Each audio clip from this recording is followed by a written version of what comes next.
All right, ladies and gentlemen, boys and girls, welcome back. It is yours truly, the Real Music Observer, Dave. Of course, talking real music in real time for real people just like you and just like me. Folks, if you can help me out over on Patreon, I'm just looking for $1 a month. That's it. Help support me, the channel. I like doing this. It's a lot of fun. I'll tell you what, it's not the most lucrative gig. But it allows me to do some other things, like take care of my 4-year-old and do some other stuff that I have to do to supplement what my other better half does. So just so you know, I'm only looking for $1, and, it really helps a lot. So if you like what you see and so forth, and throw it in the tip jar, I'm sure you can find like $1 worth of change rolling around the backseat of your car. Most likely, the way I look at it, you probably won't miss it.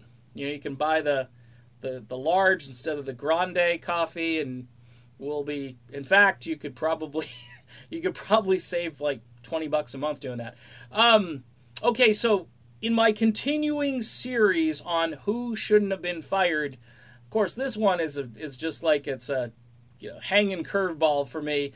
Don Felder should not have been fired from the Eagles, ladies and gentlemen.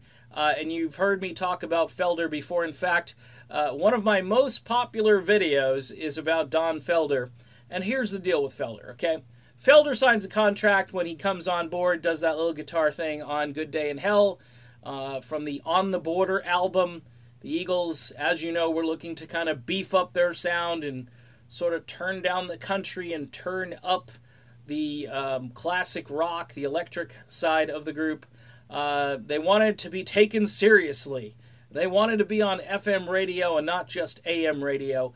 And here was their opportunity. Fingers Felder, who was hanging out with Crosby and Nash and doing some really cool session work and actually making some pretty good money doing that.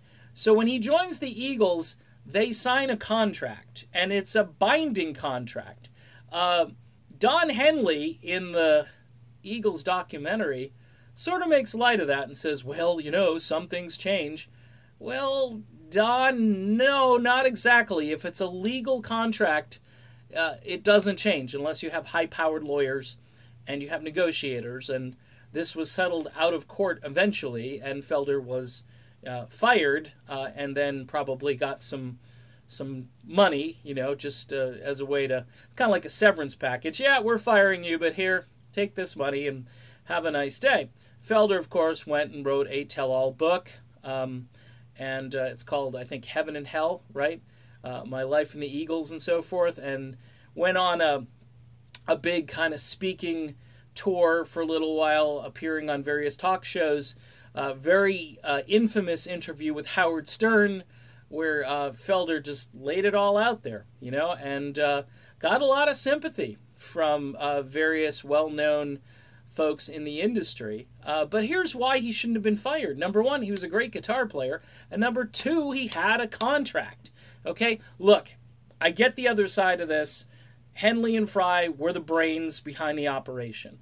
They looked at Felder as like, hey, here's a guy who can maybe write some music, but we're the guys that are going to write the lyrics and complete the thoughts and make these songs actually more palatable. Well, we know pretty much for sure that Don Felder wrote all the music for Hotel California, delivered the track to Henley and Fry.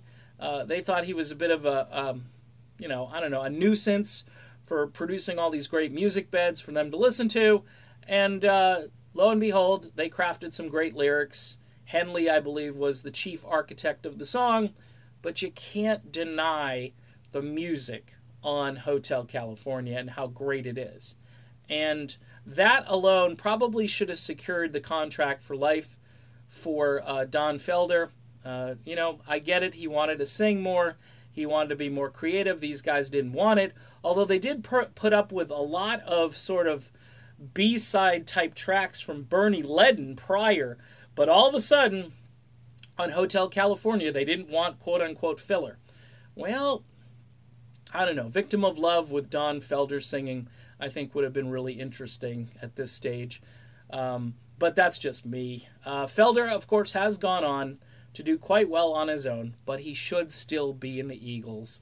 And that's the video. So Don Felder should be in the Eagles, and he deserves to be there because contracts need to be honored, and he's one of the great guitar players of all time.